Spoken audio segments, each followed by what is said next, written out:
Plus investment చేసేటప్పుడు మీరు basic factors కన్సిడరేషన్లోకి తీసుకోవాల్సిన విషయాలు చెప్తాను. లొకేషన్ అండి. Location is the basic of real estate investment. మీరు ఎక్కడ ఇన్వెస్ట్ చేసినా కూడా లొకేషన్ని కన్సిడరేషన్లోకి తీసుకోవాలి.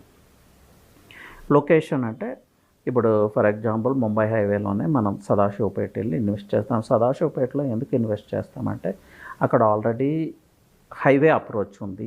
దానికి ప్యారలల్గా second highway Nanded highway approach ఉంది.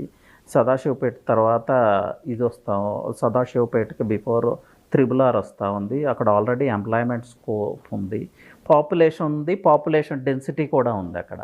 అలాగే అప్రోచ్ రోడ్స్ ఉన్నాయి, మల్టిపుల్ కనెక్టివిటీ ఉంది. ప్యారలల్ హైవేస్ నుంచి చాలా రోడ్స్ సదాశివపేటకి సంగారెడ్డిని కనెక్ట్ చేస్తూ ఉంటాయి.